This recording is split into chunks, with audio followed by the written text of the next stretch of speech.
mystery and horror, the air itself is filled with monsters. Children of the night, what music they make.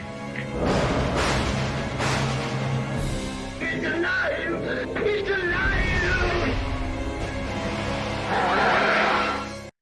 Well, hello, all you monster fiends, and thank you for joining us for another deep dive, factoid-filled episode exploring Hollywood's most famous monsters. I am your mistress of ceremony, Sam, and I am joined, as always, by Dan from Bleed and Marvelous. Say hello, Dan. Xmas dies tonight. Okay. I'm not gonna. Hi. I'm not. Do you know how many times I said evil dies tonight when that was said? It was clearly a dig, let's be It honest. had to be. Christmas dies tonight. Oh, it had to be. Hi, everyone, and welcome to a new episode of the Monsters Up North podcast, the final one of 2024. We have been on a journey. We have been on the best journey, actually. It's felt very long but short. When you Yes. consider how many episodes we've done this year, Mhm. and then if you put that into context to oh, hang on, we've actually in total done about 70 episodes at this point. Something Yeah. insane like that. It's We had no clue how 2023 was going to pan out. None whatsoever. We literally we knew we were going to do Dracula as the first episode, and after that it was just, it was the flip of a 50 pence piece is what it was. We really found our feet after the Blob. The Blob was a turning point. It sort of cemented how we sort of moved forward. Yeah. I think was that not the second one we did? Blob was up. It was at the beginning. I want to say of season 2 somewhere. We were both coming off the back of being sick, and we were sick in January. So I'm guessing it's the second one. But yeah, that was a turning point. That was a turning point of us not sticking our noses up at things either. Yeah. And we've done some interesting, are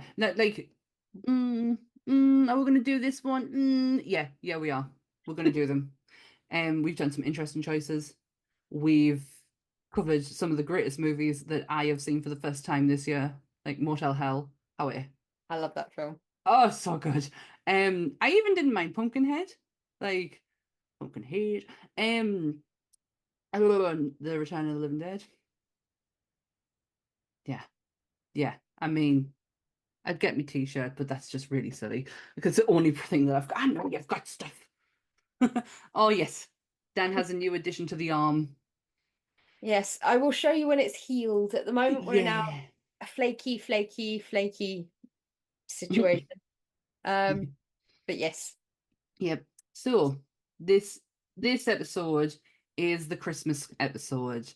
Last year we did Krampus and Black Christmas. We did 2. We're only doing 1 this year. Mm-hmm. And when I told Anth what we were covering, he was like, "Well, it's not a horror film." I was like, "I beg to differ, my friend." And he was like, "Sam, there's so many you can go from." I went, "No, there's not. I feel like we've covered the big ones."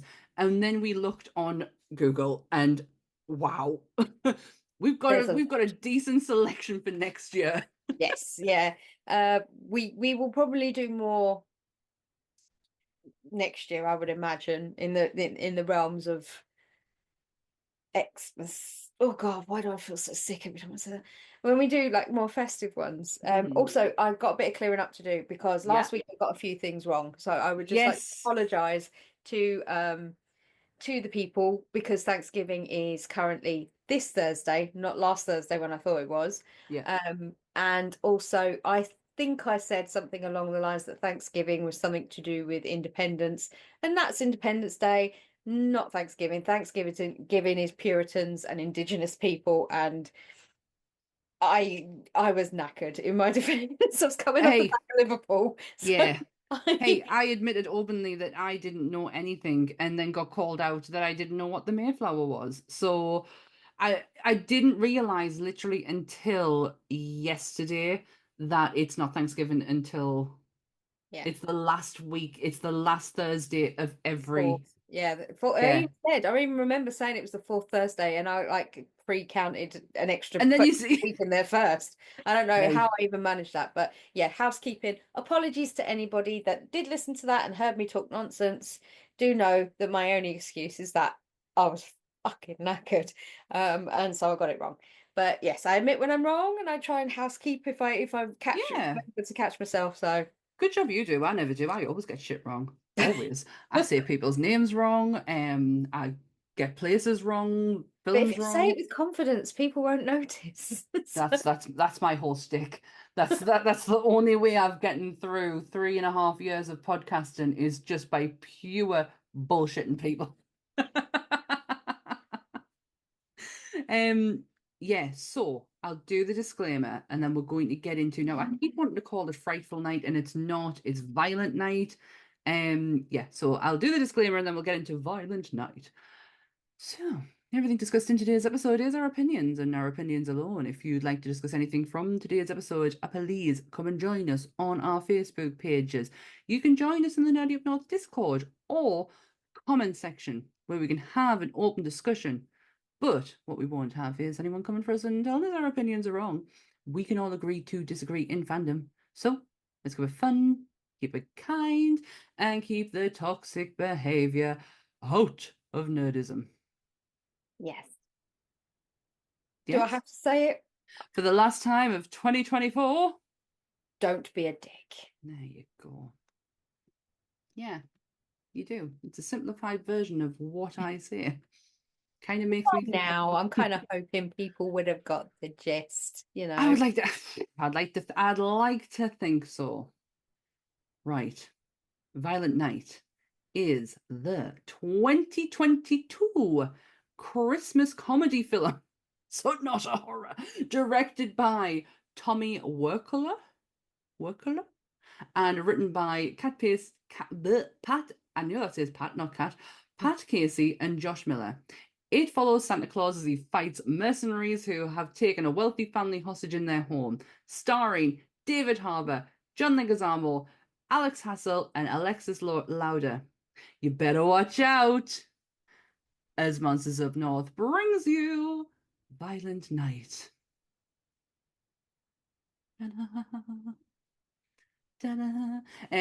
Anyone who's on YouTube watching, I'm going to apologize in advance. My notes are here, so my face is illuminated. So apologies in advance. But there you go. I'm impressed with the John Leguizamo. John Leguizamo. I love saying his name. It's like Because Emilio del Toro. I had to get it broken down because I've always called him something different. Okay. I've always called him Leguizamo because of how it's spelt, right? And Greasy, I get that. and because of how it's spelt.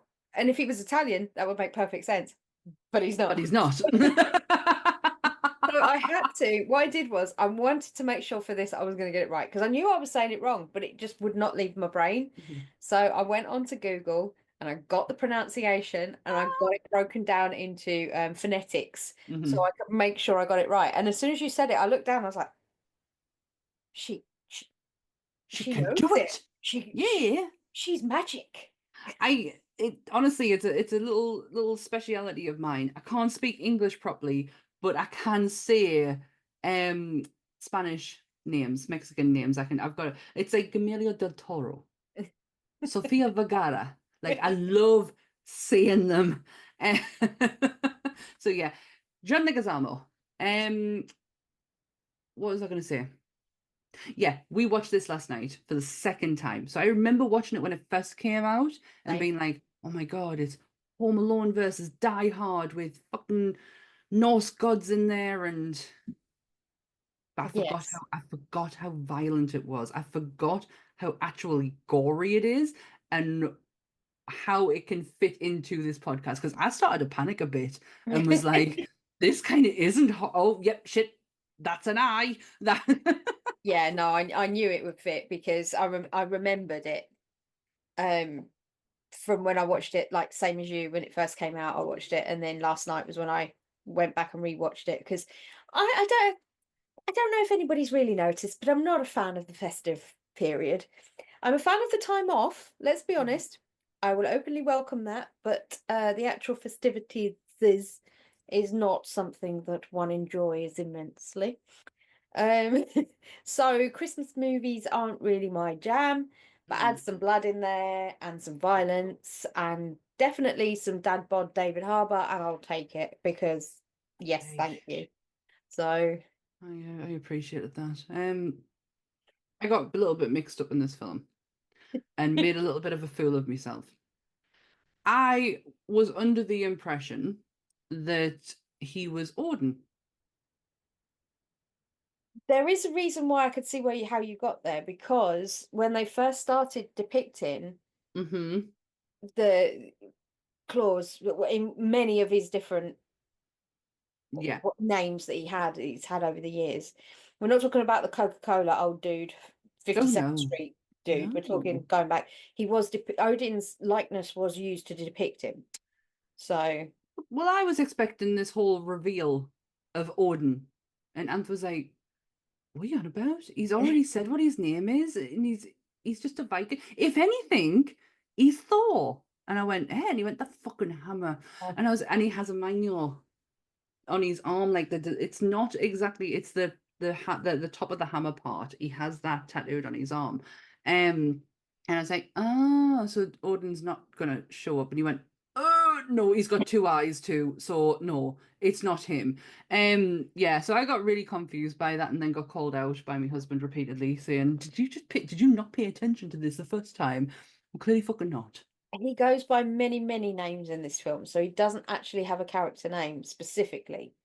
No, but he is just credited as Santa Claus. And I But love the fact that John Leguizamo is credited as Scrooge. I love that. but the thing is, he's actually on. It depends where you look, because he's actually Ah, credited as Babbo Natale in some of them, which is the Italian version of Santa Claus or Father Christmas, depending on, you know. oh, And then in the movie, he actually calls himself by his original Norse name, which was Nicomon the Red.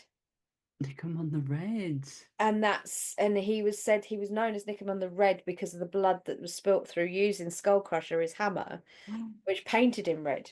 Now, in mythology, I've gone in depth into the mythology Oh my because there God. wasn't a lot to really find Mm, out about this film, like facts no, it's like we do. yeah.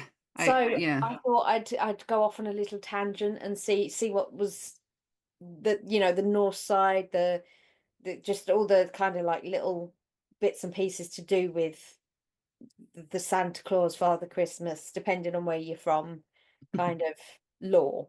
Hmm. But we'll see. Yeah. Yeah, I didn't do that. I, I didn't do that. This week I've been lucky if I can actually, I've got a chance to watch the film because Yeah. I've got a lot of films to watch and I needed to make sure that I wanted to make sure that I paid attention to it. I could have quite easily shoved this on in the background at work, but I probably wouldn't have gotten a lot done because this is an incredible. It's a joy to watch, and you can take the Christmas theme out of it. You could actually put it in any scenario, any season. Like even Ant even said halfway through he was like, oh, I'm kind of like I'm getting like the horror element to it. There is quite a few what you could class as little nods, like especially with them where one of the guys is running away from him and he just slowly walking behind him before the kill, and he's like, so I'm kind of seeing like the horror element. He says, honestly, stick Halloween in this and you've still got like a great movie. It doesn't matter what season it is. Like, then it didn't even matter that he was Santa Claus. I think the thing I liked is the opening scene where it sets the scene as Bristol, England, and may I add, they were blatantly firstly, not from Bristol, and B, from Canada, because I checked where both those actors were from. Yeah, And I said to Anthony, they don't sound like Bristolians at all. she is credited as being barkeeper and he is mall Santa. Now, if anybody knows anything about England, firstly, we don't have malls and we don't have mall Santas. No. We have grottos and we have dodgy old blokes that sit in garden centres. I was just about to say, if you're from the northeast of England, if you're from my neck of the woods, Clare's Gardens is like that that's it. We don't have mall Santas. They don't get to sit in the dry and have kids piss on their laps inside like shopping centres. That doesn't happen here. So when I was looking at that, I was like, I think the Metro Centre might do something like that now, but growing up, like us growing up, like I remember Garden Centre Santa. Santa, yeah. And the Bristolian accent thing was an issue. Now, anybody who is English will or Irish or Scottish or Welsh will actually understand this reference. Bristolians sound like pirates. Yep. They have a piratey type accent. And it's accent. very close to like the West Country, like to Cornwall and Devon, and the Cornish. It's got a similar twang to it, and it's near Wales as well, so they have like a whole world of influence within that accent. Now, Brizzle, firstly, you don't. I don't know what that accent was. I thought she was all right with the odd word, and then it was something they said as he went to go up the stairs, and she went, "Don't go out that door. That's to the roof." And it was in a completely weird accent. And then he said something and he sounded like an American trying to be British. And I was like, oh, yeah. no. No, that's what I said to Anth. I was like, one, they're not from Bristol. Two, they're not English. Three, nobody. We would never talk like that. If someone said your grandchild's name, you'd be over the bar. Yeah. They'd be out of the bar. And you'd be like, how do you exactly like portray us correctly, people? Yeah. And it was the difference between Mall Santa's outfit and his outfit. And I noticed it took me a second to work out what it was. David Harbour's Santa, he had like a leathery. It was very Deadpool-y kind of. Yeah. And there is a reason for that, because the producer was the guy who produced this was also the producer from Deadpool 2. And he had a lot of similarities to, that's why the horror's very similar, and they use David Leitch, that's it. He produced Deadpool 2 and produced this. So there's influences and the odd. Well, that makes sense, because that suit did. I was thinking it's the texture of it. It's not so much the red; it was the texture of it, and I was like, "Wow, that looks really familiar." Yeah, and it's so and plus there's a line that's very similar to what Deadpool says, which is, "My suit's red, so you can't see the blood." There's a very similar line somewhere in the film, isn't it? And it makes perfect sense, because it's wiped down and you're not going to see it except on the white fluffy bits. Well, it makes sense that he's in England to start with, because with the time difference, it does make sense that he could be there. I love the montage of when he's delivering presents. Right, the contempt in his face is just amazing. It's when he pukes on the barmaid. I was like, oh, that is bad Santa written all over it. I forgot he'd done it. And it was just that, I'm not good with sick, right? Anything else? Anything else? Dismemberment, you name it, I can sit and watch. If someone chunders, yaks, bombs, whatever you want to call it, on some. I've never heard of chunders. Really? Yeah. He always used to say down here, chunders. Someone yaks, chunders. Oh my bombs. God. I'm learning to speak Southern. I'm trying to think what else we used to call it. Rouse. If someone else ratted like Ralph's on someone. Yeah, like we had loads of names for it, but yeah, I'm not good with sick. I used to work in a pub. I would do any other job in that pub than clean up the sick. I would stay late, rebottle, clean the toilets. I would do anything, but I would never clean up sick. It was just my no-go job. I don't do snot. That's so I don't do snot, but I don't mind sick. I don't mind blood. I had my first night terror that in God knows how many years the other night, and it's because I thought I snapped my finger. They clean off. Yeah, that was me. That was my night. That was my night terror. That's my return to night terrors. I woke up screaming, holding my hand out like that, going, and my fingers flapping, and I was like, I'm gonna vom. And then I was like, oh, my fingers are fine. Took us a while to come around for that. I was like, bloody hell, I forgot about that until then. No, I don't do snot. Snot, no. Oh, and then he pisses in the river or in the lake by the memorial, doesn't he? As he's going over the White House, apparently. someone had tracked it where he was, and apparently he was near the White House when he was pissing over the sign. Excellent. He's a very broken Santa, and he's quite disheartened by the Kid. way things have turned out and kids of today. And yeah, he's not in the greatest place, and he's ready to check out of the Santa Claus life. Retirement couldn't come quick enough for him, Yeah, I think. yeah. And when we've getting so you see that brilliant montage, especially with the Amazon packages. What heartless person just leaves it the box and doesn't wrap it at least? Like I am the world's worst Christmas wrapper. Like I don't wrap presents on. I do for Christmas. I try my hardest, and I feel people see how much I've tried. But birthday presents, you're just getting it as is because I ain't wrapping that shit. Yeah. They didn't even attempt it.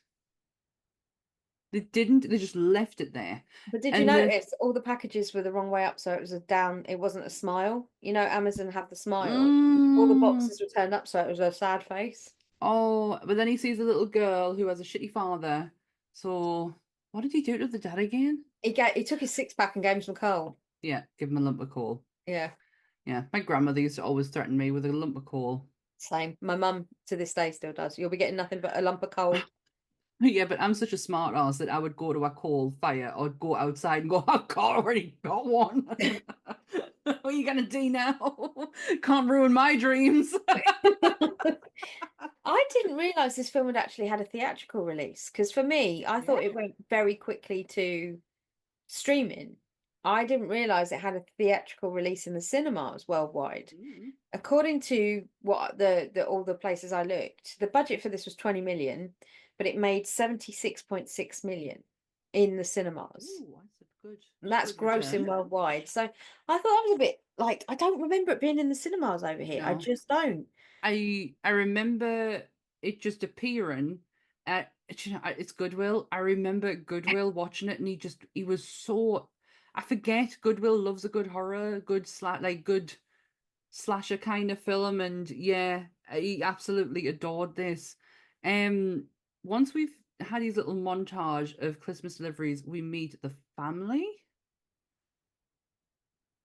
You meet the You dad meet picked the up by dad. the mum, Yeah, the kid in the background. yeah. So, the guy who is English, by the way, Yeah. what's his name? Alex Hassel, I think, in real Alex life. Hassel. Yes. Does he not give you Raul Julius vibes? Like a really young Raul Julius. I'm not talking Gomez Adams. I see where you're coming from, but I get more of like a Rami Malek thing going on there. I don't know why. But he was also translucent in The Boys, He was, yeah, as which Ant I didn't pointed out. realise. And I was like, ah. Yeah. And then obviously, like when you look into him a bit more, you start seeing stuff that people have been in, and you're like, that's where I know him from. Yeah. Because he was actually in Cowboy Bebop as well. He was in the live, the live version they did. Yeah, the Cowboy We don't Bebop's talk about that. well, it's very Cowboy Bebop's very special to me and Ant. It's one of the only animes that we've ever watched together that I've kind of enjoyed. Like I love it. I love that, and I love the animated movie that they did. We couldn't face it. We watched that episode and went, nah, I can't do this. I feel like I'm cheating. So I didn't watch it. But when I looked at his Ant last night, he's given us such a really young Raul Julius vibe, like the face and everything. I was like, he could quite easily play him if they ever did an autobiography on his life. Like that, it wouldn't be hard. I just something about him, and he's not he's not an unlikable character in this. And I tell you another thing: the girl Trudy, what's her name? Trudy. I thought she was called True at first.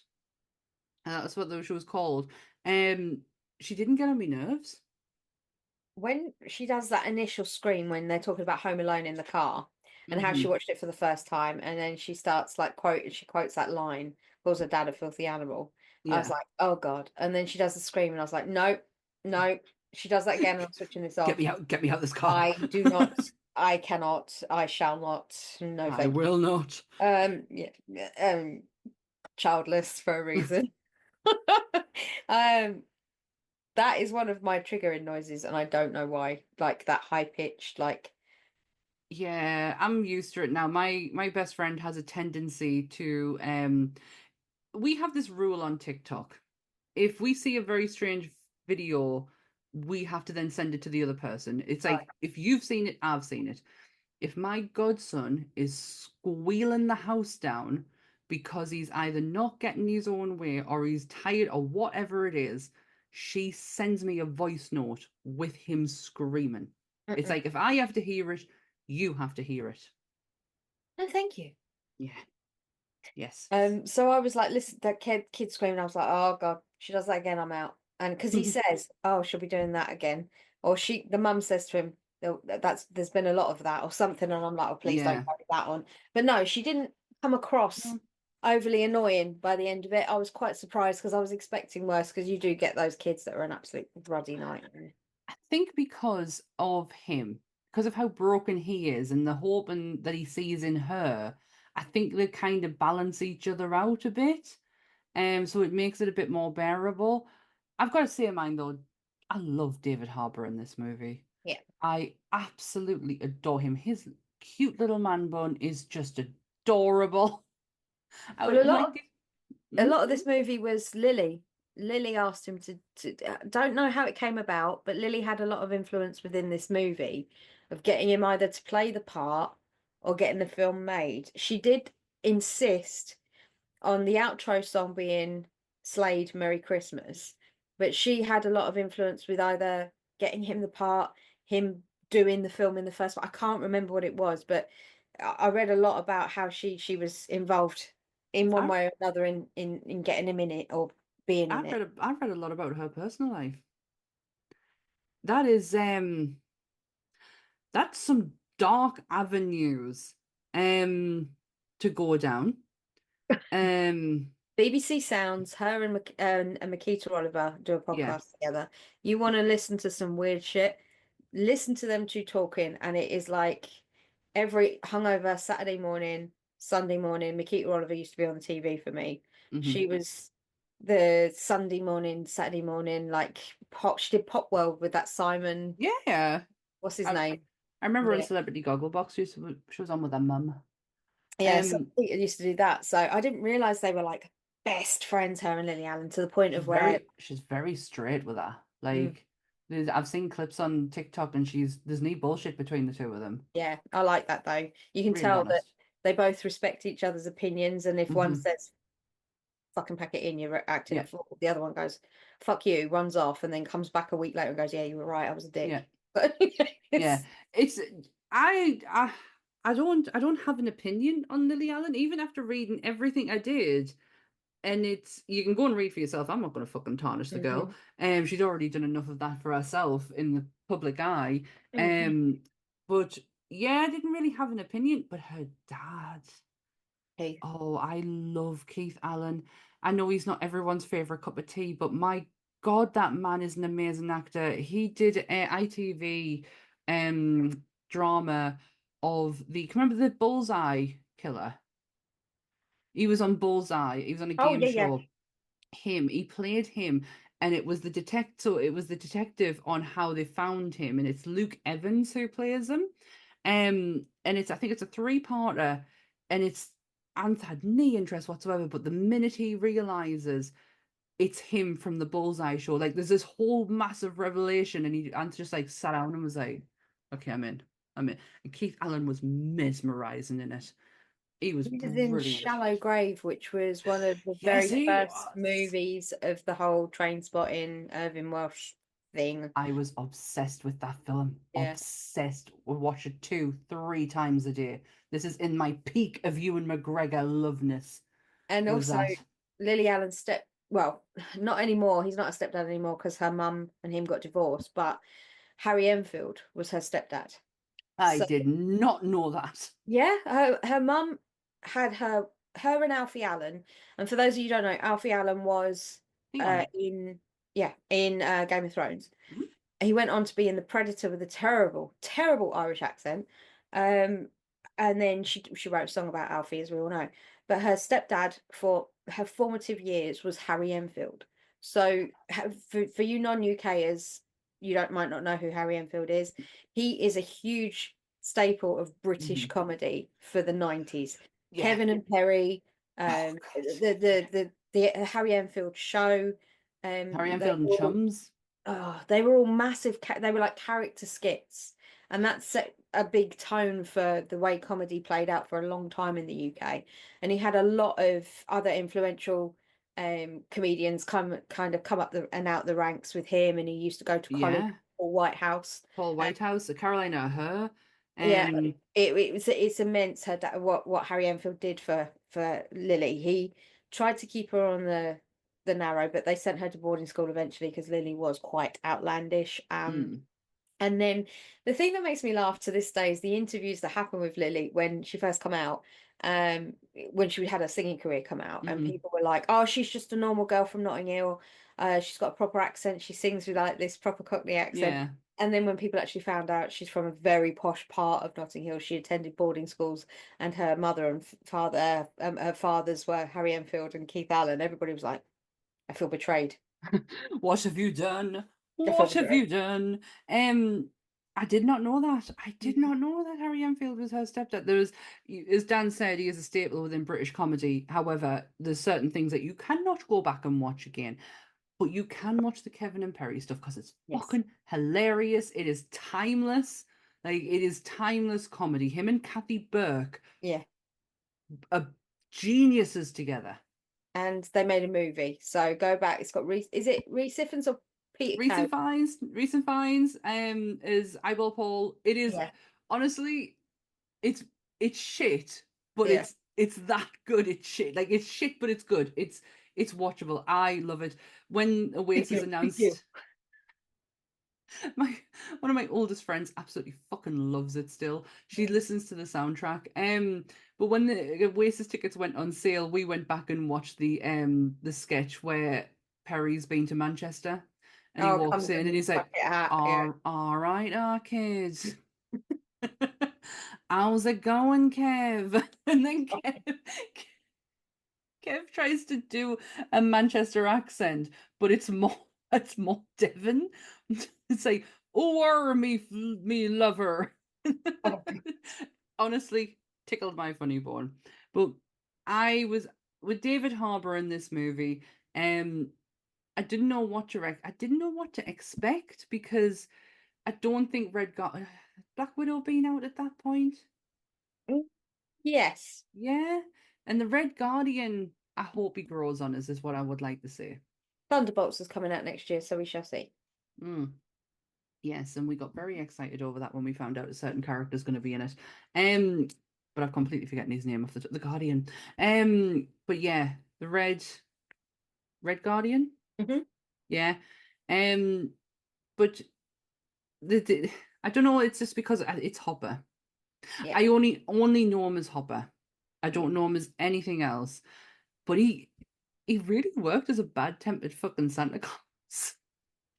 I met me and Rob had the pleasure of meeting David Harbour in either 2018 or 2019 before he'd started doing shows in the UK. Mm, We met him at Rhode Island Comic Con, and he had his big comb tash. So I think it was either season one, season it must have been season two, maybe of, yeah. of Stranger Things at that point, because the big thick comb tash and the Mm, dad bod, and he had like messy long hair, and he did look like David Harbour now. Do you know what I mean? hmm. He looked older back then. Yeah. He's Um, go and have a look at his face. Oh my yeah. gosh, go and have a look at a young photograph of him. He looks like Patrick Swayze. He really does look like Patrick Swayze. The hair, the body, everything. And then it's like a complete and utter 180 to how he Yeah. looks now. It's crazy. He's done a few shows. He did Liverpool a few years ago, or maybe last year he did it, year before, and he brought Lily with him and Lily's kids, and Hmm. Lily and her daughter come up to my stand and asked me if I had any frozen pops, and that we had nothing but horror, and I was just like, I'm so sorry, we don't, Lily. I said, if I did, and she was like, no, no, no problem, and off she trot. And I am 5'3". I Hmm. am by no means a tall person. She must have been 4'11", She's Lily. tiny. She is a teeny human. Like my sister's 4'11". I can look down on my sister, and I could look down on Lily Allen. And I was just like, David Harbour towered over Rob, and Rob's 6'2". So It's like the dynamic is Very it's similar definitely to interesting, the but they very. seem to love each other. So Oh, I'm pleased for him, and I did get a shock mind. I was like, oh, when they just that's suddenly not got where married, and I was like, where did that happen from? What he hanging out used now? he used to go out with Julia Stiles years She doesn't ago. have Yeah, personality though, Julia Stiles. Like everything you've ever seen her in she's seems done this like, dishwater, isn't she? yeah. I mean, 10 Yeah. Things I Hate About You is a masterful film, and Save the Oh, Last Dance, whilst it's a bit cheesy as hell, it's a good film. Dave. He was great in Dexter, um, but really, that's all I know her for. We were going into a dodgy area in Dexter, so it didn't matter who was in it. Mm, It still wouldn't have sat right with us. But the dynamic, like height wise, is exactly the same as my parents. My dad's like 6'4", my mum's 4'11". It doesn't work, but it does, given that they've been married for 41 years now. yeah. Yeah, that's right. Just had to work it out in my head. How old am I? Yes, that's right. So once we've met the one part of the family, we then meet the whole family in the big posh house. In the compound. They have their Ye- own security team at the gate and everything. So Yes, they're setting you up to for you to go, ah, okay. this is money. Um, Beverly D'Angelo. Met her, yes. Oh my God, have you? Do you know I've never seen what's it called? The National Christmas one? Lampoons. National Lampoons. I've never seen it. That's what's been There's added to so the many list. of them. Watch them. You got the Well, I've Christmas said Animal one. Houses. Animal House is my dad's favorite film ever. That and The Warriors. I think there's So about 4 or 5 National Lampoon. Christmas Vacation. You've got Christmas Vacation, then there's the one that where they go to Wally's World. Then there's another one. Oh God, I think there's 3 or 4. There's a whole series of them, but the kids change in every single one. Right. So at one point, it's the kid from Breakfast Club, and Evil Dies Tonight. He's in, Oh, Anthony, what's his face? yeah, Michael Anthony. Michael. him, Yeah. yeah. Yeah. He's in one of them as one of the kids, and then I think even maybe Juliette Lewis is one of the kids at one point. It's you got Leonard Why from she? Bang is one of the kids some point. It's like Oh I'm sure God. the kids change consistently, but I didn't know there every was more than one. I just want to yeah, watch the first one. I've never seen it, but I knew there's exactly who she was. yeah, And wearing the worst wig job God ever put on someone's head. That yeah. was not a good wig. No, I don't know what was going on at the back of the hair. I mean, I know I've got no room to talk with. I never straighten the back of my hair properly. It's always a shit show. But she had this bump, it was like this. probably where our real hair is behind, and it just sort of they Yeah, didn't they just back they off just didn't properly. bother. It just felt like kneecap on out. Just shove that on, pet. You'll be fine. Don't get us wrong. Like she looks spectacular, Yeah. but just the hair and the daughter. I really feel like they could have gone with a different actress on this. Yeah, she wasn't vapid enough for me. Like she was there, the words were there. You knew that she was shallow. Um, you knew that she was She was a who she dick. was supposed to be, Mm-hmm. but But she there was something not something quite there, there's something missing, and Yeah. I don't know if it's because I'm watching Yellowstone at the moment, and Right. Beth from Yellowstone is like she's awful. She's not awful. She's absolutely amazing, and possibly she's a bit too strong because this daughter has no backbone at all. She Yeah. is literally leeching off her mother, Yeah. and Beth wouldn't do that. But I don't know, it's just something with the look. I was like, oh yeah, I feel like, to be honest, the actress who plays Beth in Yellowstone, she could play anything. She's English. She's amazing. But the guy who, and I never remember his name, but I just remember him as the guy from Burlesque. Oh, Cam in real life, Cam. I did write it down. Hang on. Gigi? Yeah, it's something like that. Gigan Gigandet. Gigandet.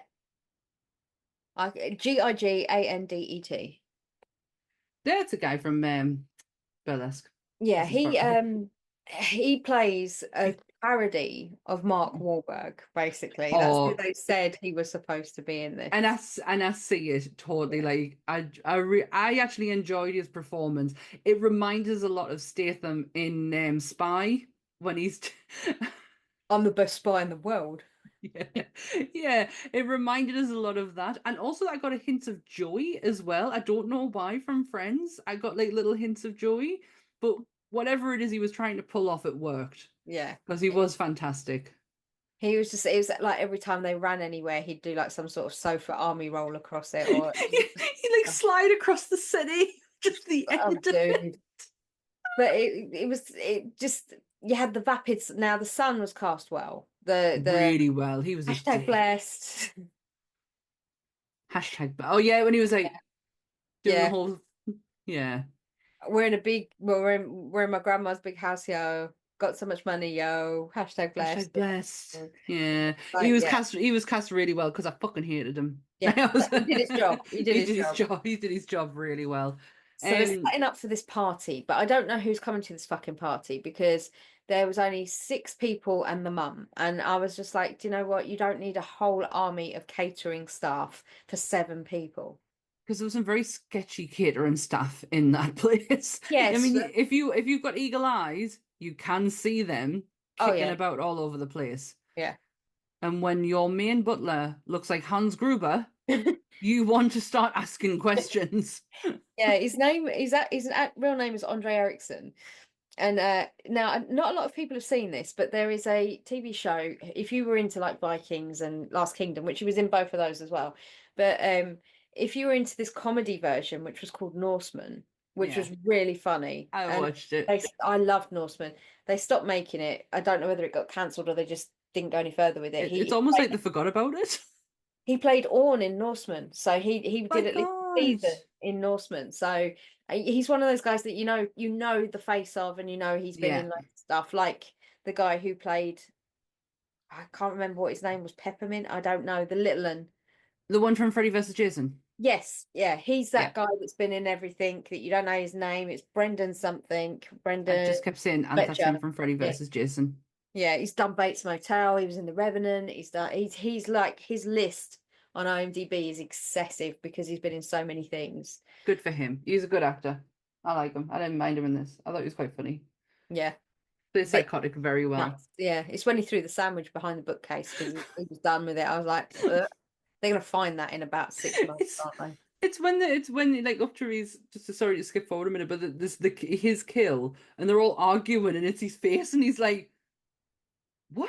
Like what's this going on? This is not what I expected to happen to me. No. No, so yeah, they go to so you see all this preparation for I think they were just having dinner in all honesty, and they're Yeah. that rich, like It's an why would they excessive not thing, yeah, why would they not have it just as excessive just for this small amount of people? And It, you see the present being put under the tree by Alex's character, whatever it is. mhm, And you're like, they make a big thing about this present at the beginning, like focusing on yeah, it, but you don't know what the present's about really. But no, then they move on to like this whole ridiculous thing where they all start arguing because they all want their mum's attention, and it's all about who's the favorite, blah de blah blah blah blah. clearly it's the son. Yeah, Clearly. Oh, that's right, because they call their daughter Gertrude. So yeah, she called her son Bertrude Gertrude. in order to get a mum's mum, where am I from? Mum's approval. And she's like, what is it? Oh, I can't it can't be helped if I didn't have a girl. No, it's not my fault that I didn't have a girl and I had a boy. And he's like, I'm standing right here. Like, She goes, Gertrude isn't even a name. oh no, it's terrible. Oh, What? So yeah, there's a whole thing going on, catering people, dodgy looking catering people. Like they've got a past. you wouldn't be hiring And them people to cater for you, put it that way. fuck no. And then John Leguizamo looking very different. Mr. Scrooge. Yeah, when he came on screen, I went, and I didn't mean it in a harsh way because I love the guy, but I forget that age gets us at sometimes. And I was like, oh, his face. Something's just not sitting right. It's not. See, I love John Leguizamo because of Why are you crying, little Latin boy in drag? yeah, Tu Wong Fu. Come on through. Thanks for the memories, Julie Newmar. It is one of my go-to I'm having a shit day. Let me order a chip pizza and watch Tu Wong Fu because that's the only thing that's going to get me through feeling shit.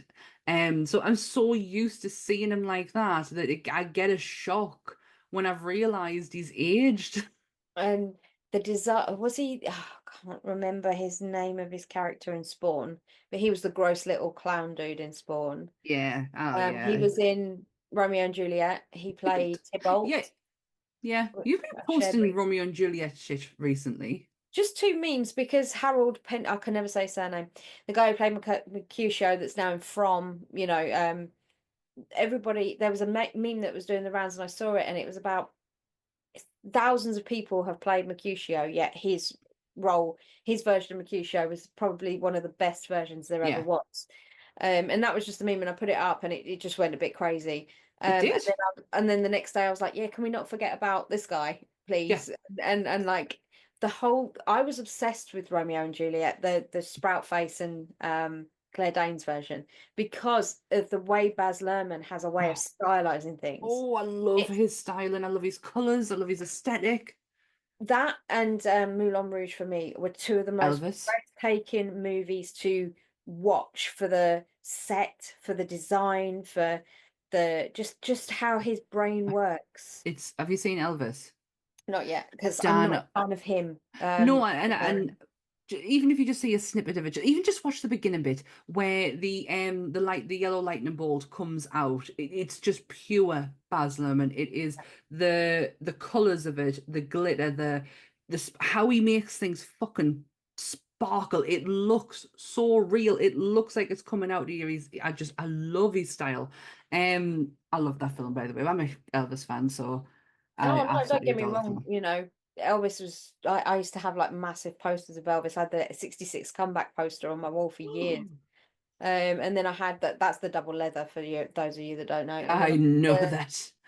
then I had a great big like woven rug in the 90s going into the 2000s when that was fashionable to have rugs with his face on. I had a Metallica one. Yeah, I had it on the wall like in my shed at Butlins because I hated the walls. So I just hung up this great big Elvis rug that I had on the wall because it made the walls warmer.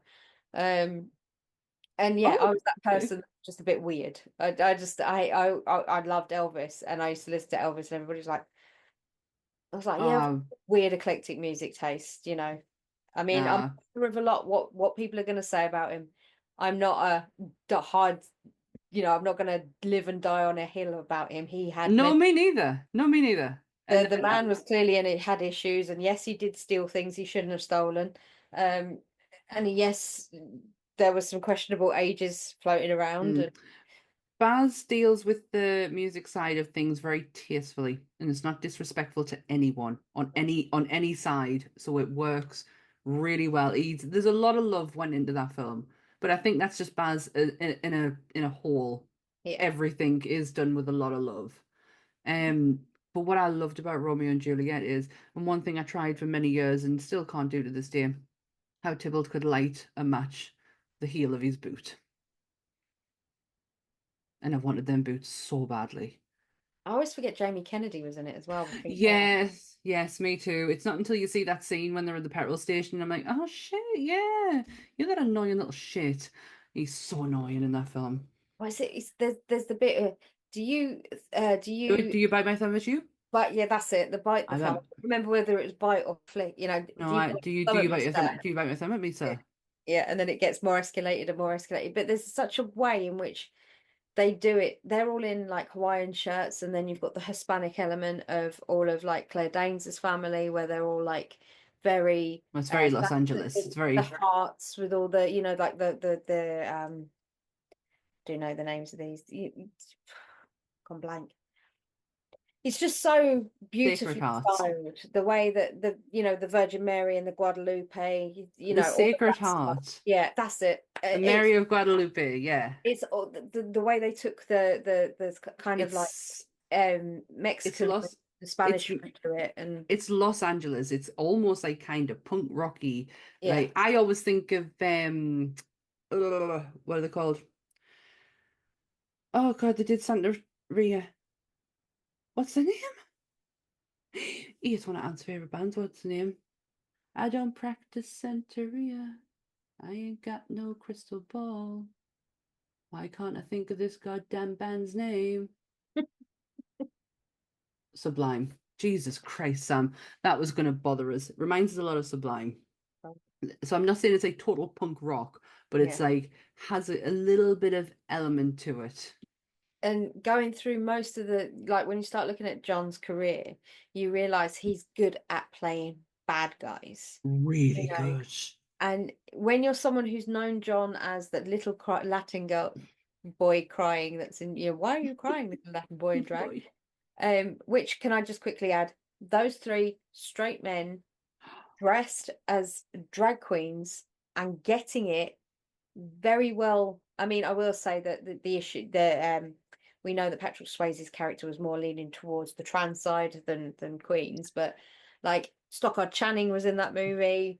It's very much up for debate, the Patrick Swayze bit.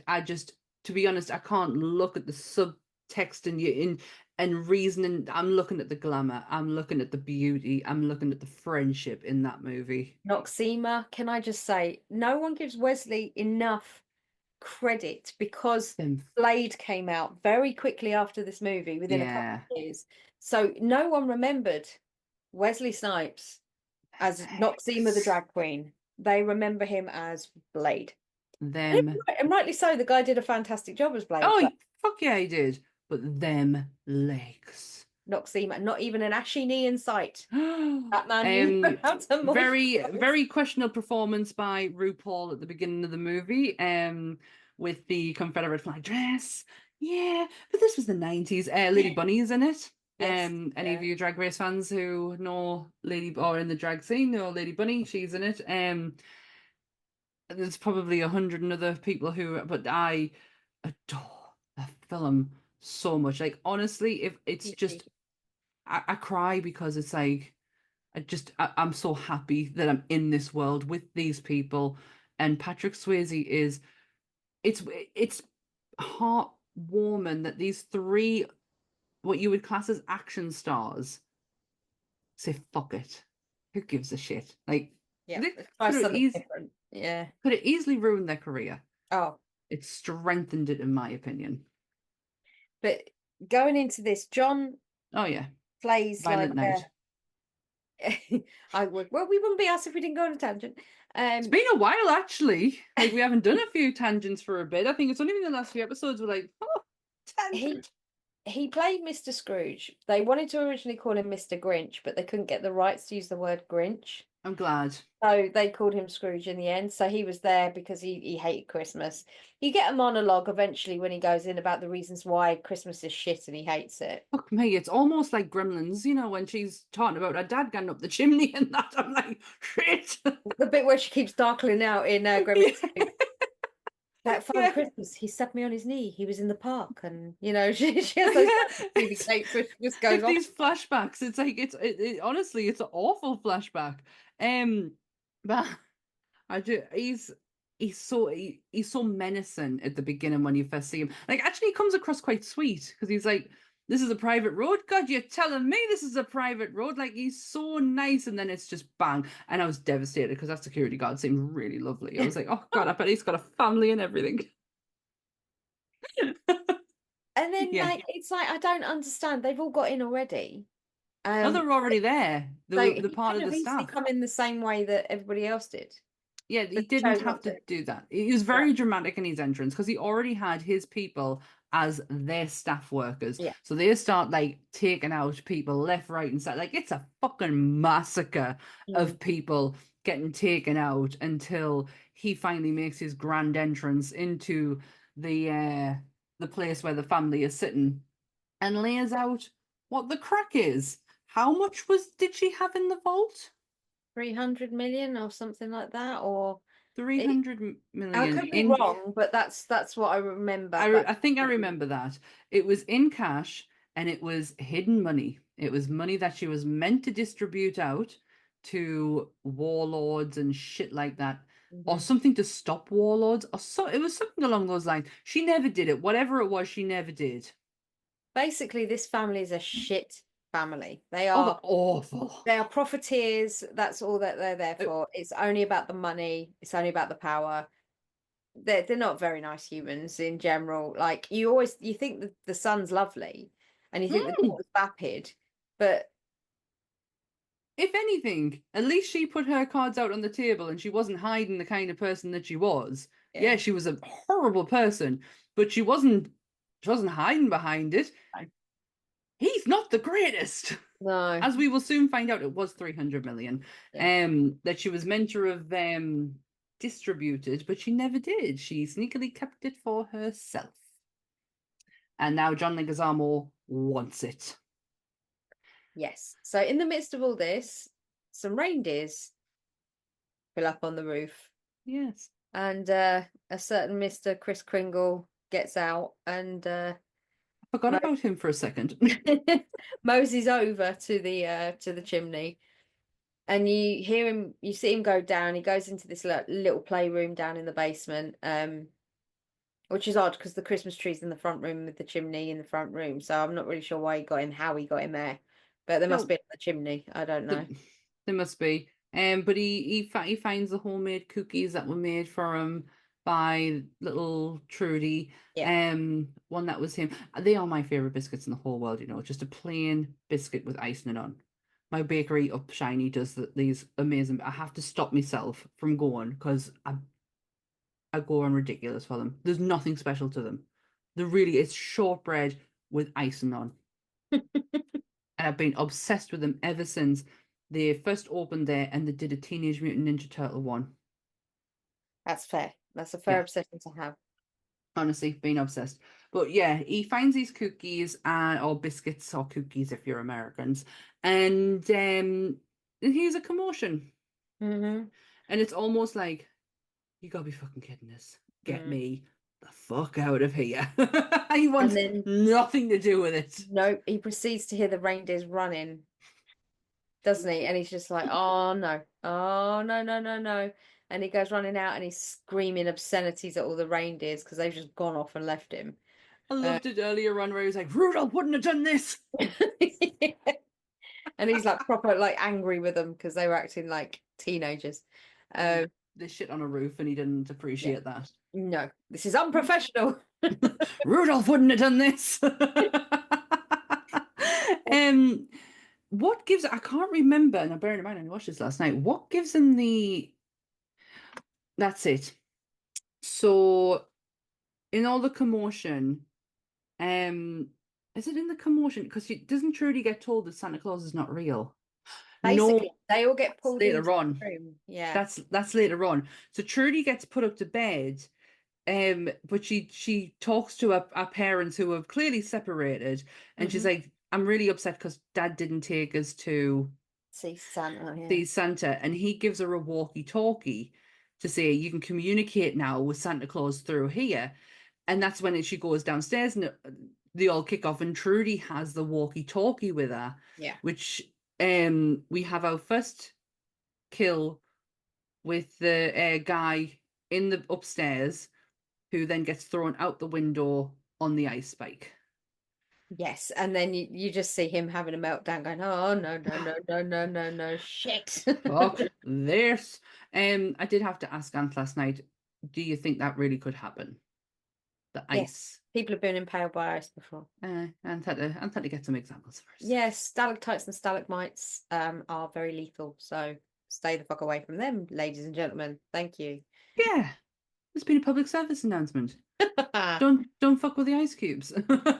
Especially sharp, pointy ones. Yeah.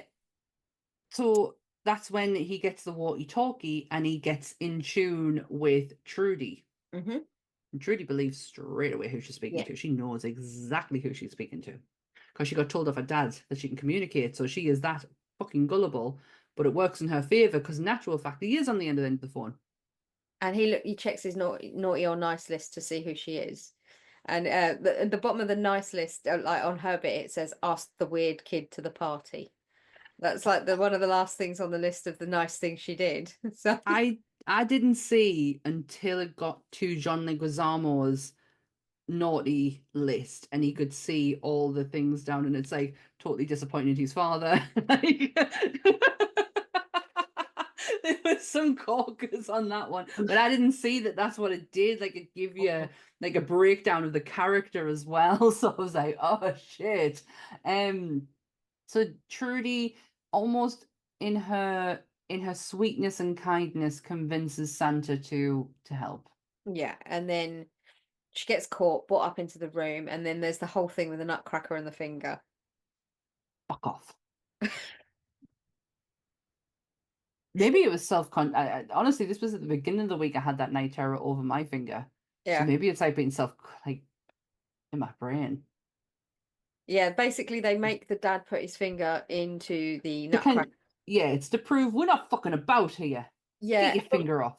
I don't know whether they chopped it off or they put it in, twisted it, and broke it. I'm not entirely. That they did that.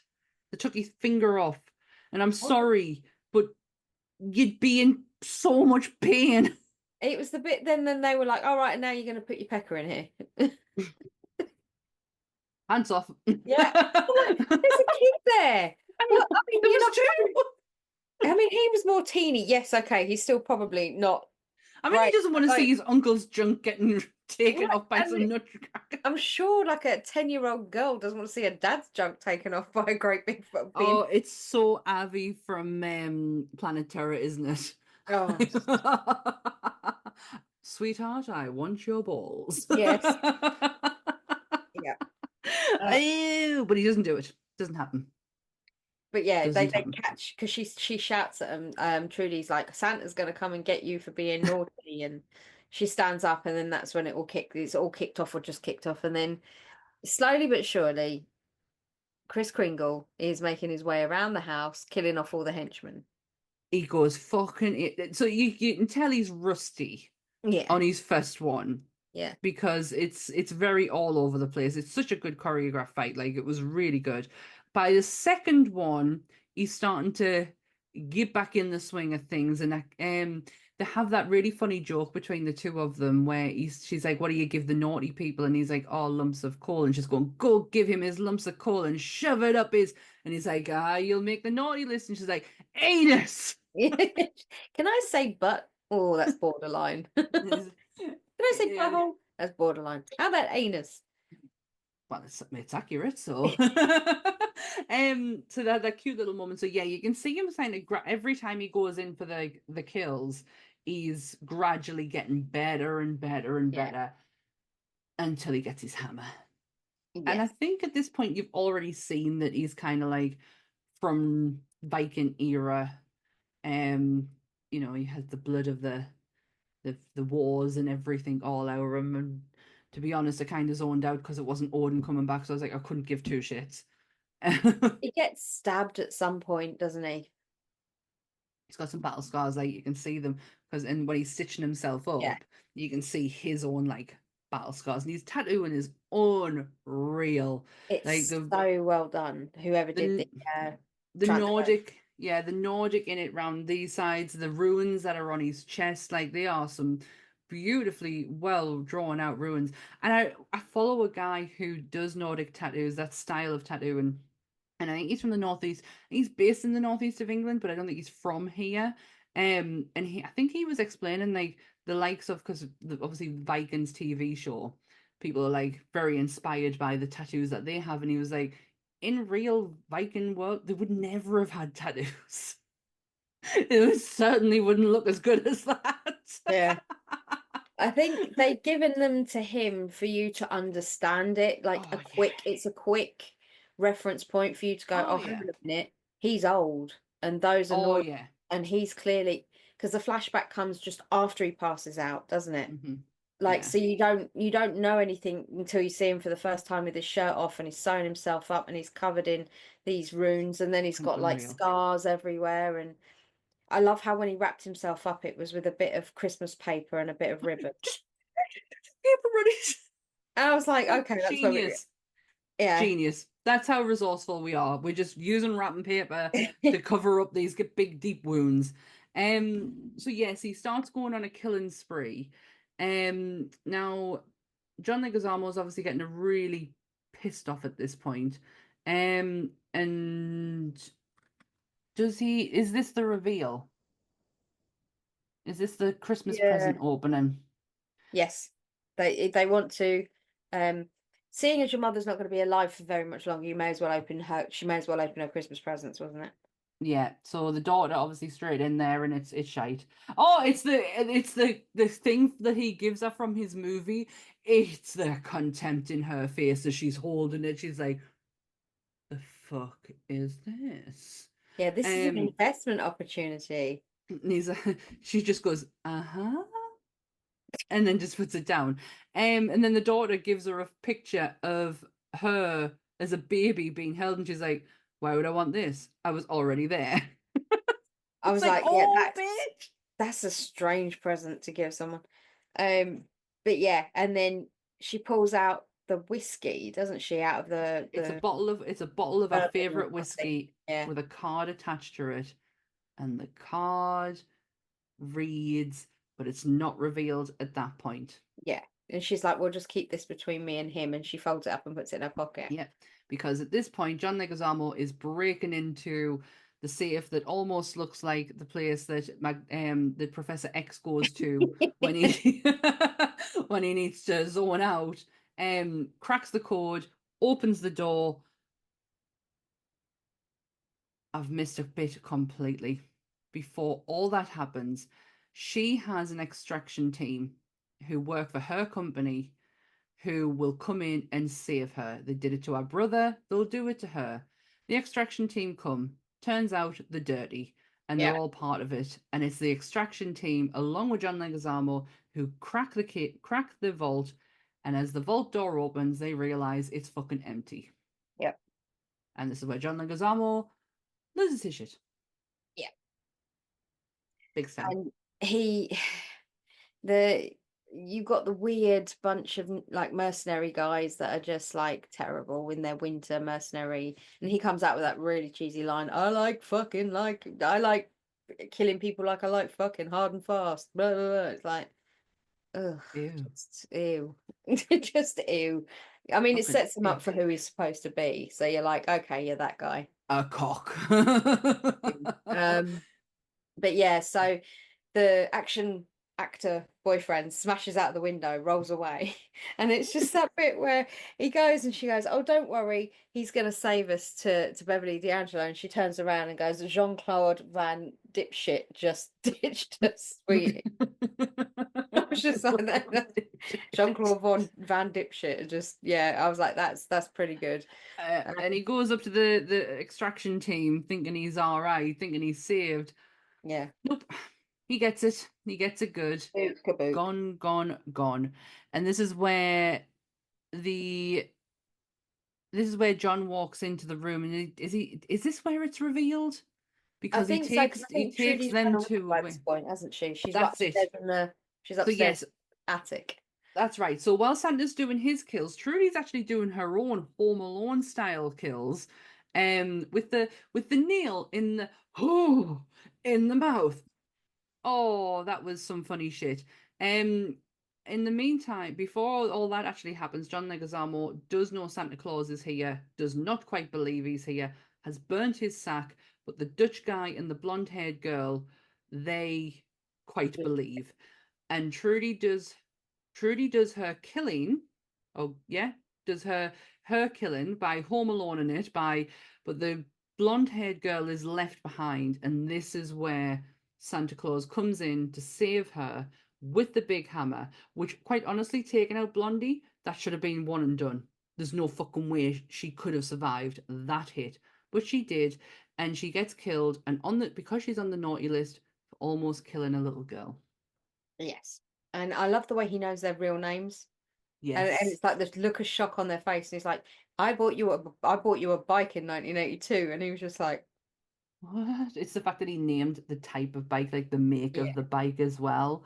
Yeah, that kind of that's cemented it for him. John Leguizamo was absolutely having shit all. Like this is not. He doesn't believe any of it.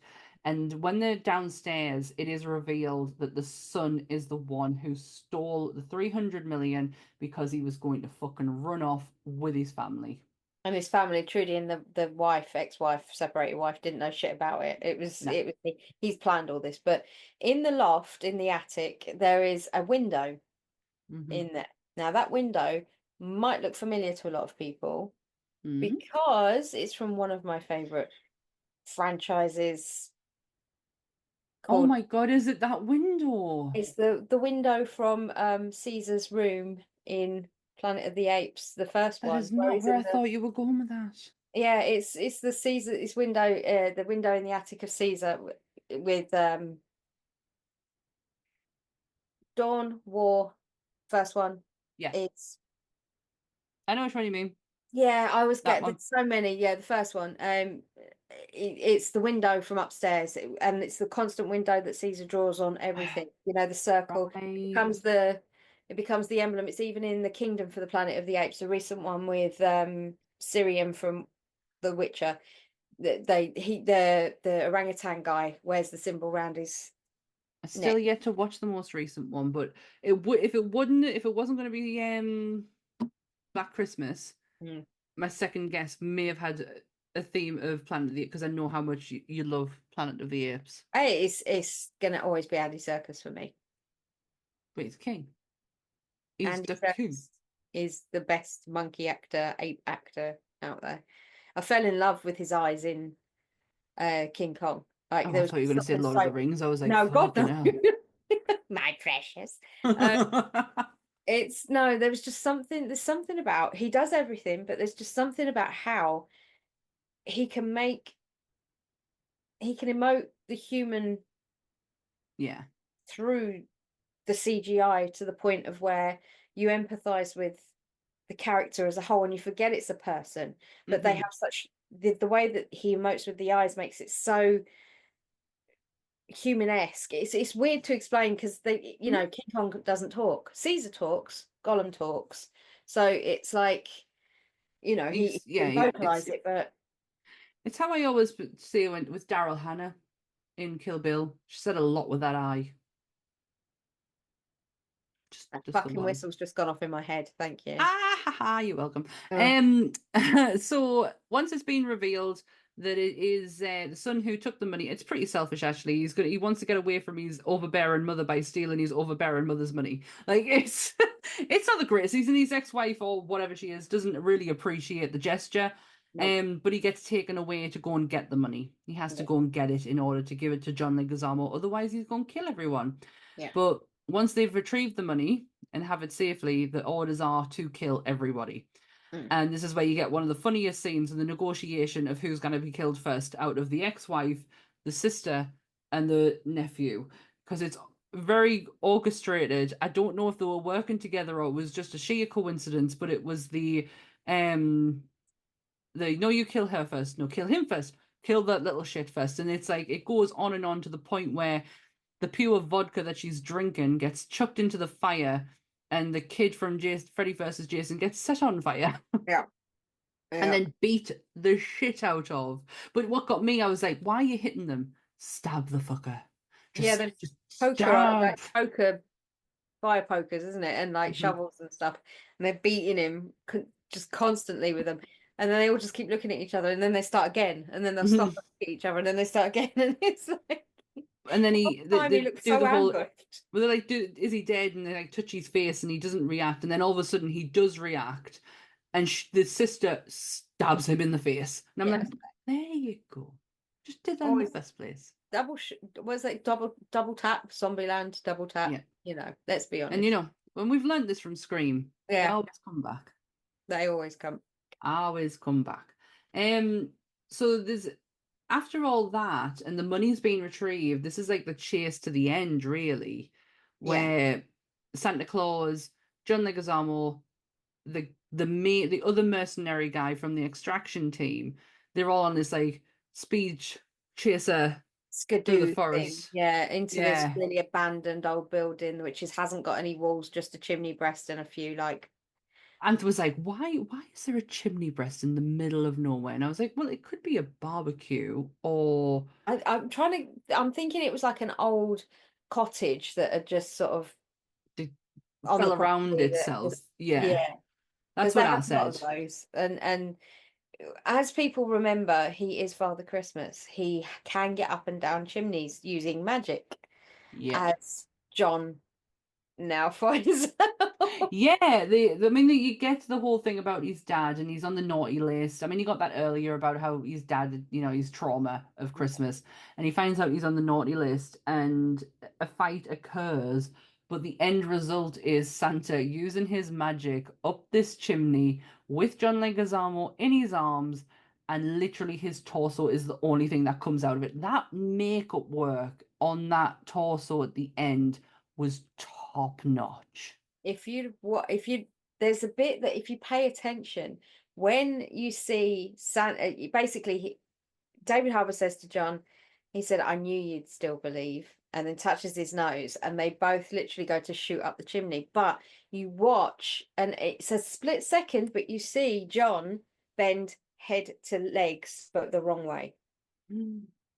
Like literally, you see him go Nice. from being here, and Uh-huh. he's carrying him, and then he's to fit up the chimney.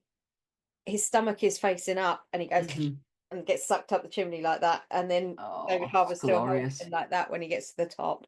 It's So glorious with the spewing coming out of the the big, top. huge volcanic eruption of Whoosh.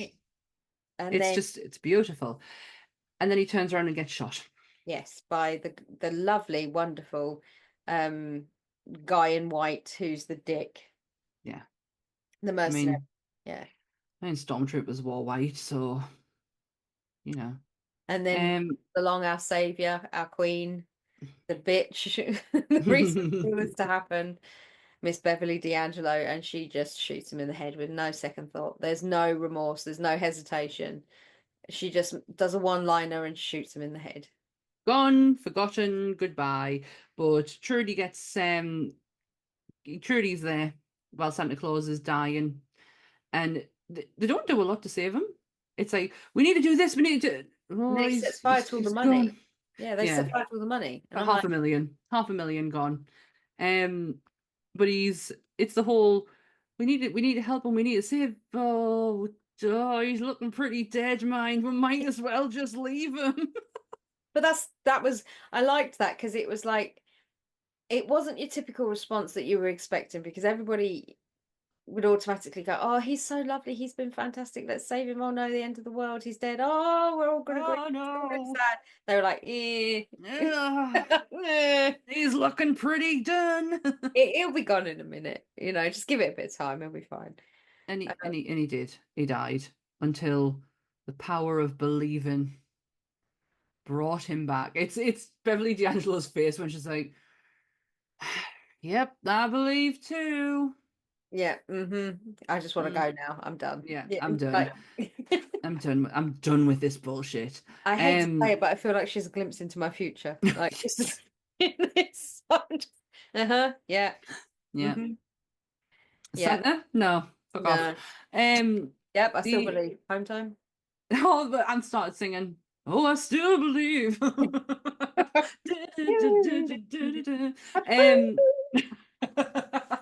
and then he comes back and he's like, "Oh, how can I ever repay you? You saved my daughter, you saved my wife." And he's like, "You brought us back to life. I think we're even. I think we're even with that." And as Santa Claus gets ready to leave, his reindeers reunite with him, and he absolutely berates the shit out of them Mm. until he realizes the reason they left is because they had to go back and get his spare sack so he could continue his night as Father Christmas. Yep, being everywhere and nowhere at the same time. Yeah, and that's the movie. I really enjoyed it. Like, it's a gore fest. I want Yeah. to say, like, it is a gore fest, but it's very much easy watching. Unless you're Dan, it'll get you in the mood for the festive season. Do you know what the kill count was? Yeah, go on. I've got 39. Hang on.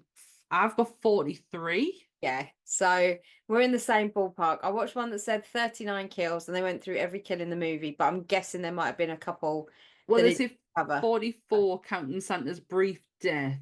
Oh, But didn't count that one. Yeah, they didn't count that one in there. yeah. Hang on, the idea of Santa having a violent history actually makes sense according to some of the mythology around the historical Saint Nicholas. The honest truth is we don't know much about this historical figure, but several of the stories have him associated with sailors, pirates, thieves. It sounds like gypsies, tramps, and thieves, and Yeah. getting in trouble or fighting. Of course, he was Greek, not Viking. There's a lot. It depends, like what law you follow. I mean, Father Christmas didn't wear red until Coca-Cola got involved, and Yeah, he was Coca-Cola, green. he was green. He was supposed to be, and anybody that knows the legend of Krampus knows that you have Black Peter and you have Saint Nicholas, and they're Yeah. all derived from the same mythology, really. Hmm. Different countries, different laws, different folk laws and stuff like that. But the gist of it is Saint Nicholas was technically invented. And I use this Hmm. because he was, in some places, he's supposed to be based on a real person, and in others, he was invented. So Hmm. um, he was invented to scare children into being good. That was the whole purpose of Saint Nicholas, the naughty nice list. Hmm. So, now kids couldn't give a monkeys whether they're naughty or nice. They know mum's going to go on to Amazon and buy them the latest Apple phone, iPhone, and PlayStation 5, even if they've been a little shit bastard for the entire Oh, year. You know, I miss the days of my nephews. Get that phone? Get that phone. I'm ringing Santa. Ringing him now, and they would be scared shitless. And the alarm in the house that had the red dot whenever you're next to it, your sister-in-law would be like, "He's watching you." Can't do that now. no. I mean, not that I have been around children to know what their thoughts are on the season, but I'm Basically, guessing they don't. I mean, basically, he's known as different things to different people. I mean, he's known as Santa Claus, Vine Ashman, jolly old Saint Nick. Obviously, we know him as Saint Nicholas, but Saint Nicholas was known as the patron saint of children. Mhm. He was born apparently somewhere around 280 AD, in, now forgive my pronunciation, Patara near Myra, which is now modern day Turkey. Right. He's Turkish. Saint Nicholas in one, incarnation was Turkish. Got you. Um, but he was the subject of many a gift-giving legend as a result of his famous generosity. So, because he used to give gifts, he became like a patron saint of children because no one did that around then. But then you look at also, if you're a Christian or a Catholic and you believe in Jesus and the way that he was born, you had the three kings that brought gifts to Mary for the baby. That's another way of gift giving. So that was another kind of. I honestly, I wish they'd like set an example of what gift giving actually is, so I could stop the anxiety come December 2nd when I have to start thinking of buying Christmas presents. Like, it would be nice if they just said, you just need to give someone this for Christmas, and that's more than enough. But no, But didn't set any expectations, do they? so they use Saint Nicholas as a reason to scare kids into being good. So he was portrayed in different incarnations depending on how good or bad you were. So he was rough Nicholas at one point. He was Ashen Class, which is Ashy Nicholas, and then he was also Hell's Nickel, which was Furry Nicholas. And if you know the legends of Black Peter as well, Black Peter used to follow around Saint Nicholas, and Black Peter was this creepy little black goblin looking dude. And Black Peter was, he was supposed to be like his sidekick. He'd help Saint Nicholas give things out, or he'd punish the children. Um, so then this is where Krampus comes in, and Krampus, the whole thing with putting the kids in the sack and hanging them upside down and eating them, they needed a way of like balancing out the good and the evil to get kids to behave, because Saint Nicholas wasn't enough. So then along comes this beast version, which was Krampus. And like you end up with all these folklores about Krampus eating children, and that was more scary to the Nice. kids than a guy not delivering them presents, regardless of what time period it was. I don't want to be eaten. That Like, that pretty much would do it for the majority of it kids. outweighs a lot. Yeah. I mean, if you're interested in our thoughts on the Krampus movie, you can go back and watch last year's Christmas special. But I think I'm all fested out. Yeah, the thought of this so early makes me want to heave. So So early. I know what time it is of recording, but when it goes out, it's the 25th of November. Oh, you, an you are exactly Scrooge. month. An exactly month. Oh my God, it is an exact month. Yep. Yeah, so we're all festived out and we're all out for 2024. Out. We're Yeah. at the door. Yeah, 2024 is done. Can't thank everyone enough who has listened, watched, getting in touch or reached out or liked anything that we've done. Cannot thank you enough. Thank you. No, thank you. Thank I thank you. And I thank you. It's weird saying not next week. No, there will not be a next week. There will not be a few weeks now. Nope. So if you want to get more of us, there's two ways you can do it. Yeah. Sammy will go into depth in a bit, but go back and watch all of our old episodes. Or if you're listening, go back and listen to them. We have done, like I say, around 70 odd episodes, give or take. So there's something for everybody there. And if you want to know me and Sammy a bit better, we did a very earlier on in season 2, we did a get to know us, or it might have even been in season 1. It was in season. They've melted together now. Wait until you get to season 3 and we're halfway through that and we're like, where are we? What have we done? Well, we have been doing this for 1.5 years now. Yeah. Next year will be 2 years. 2 years of monsters. So it's all very mushy.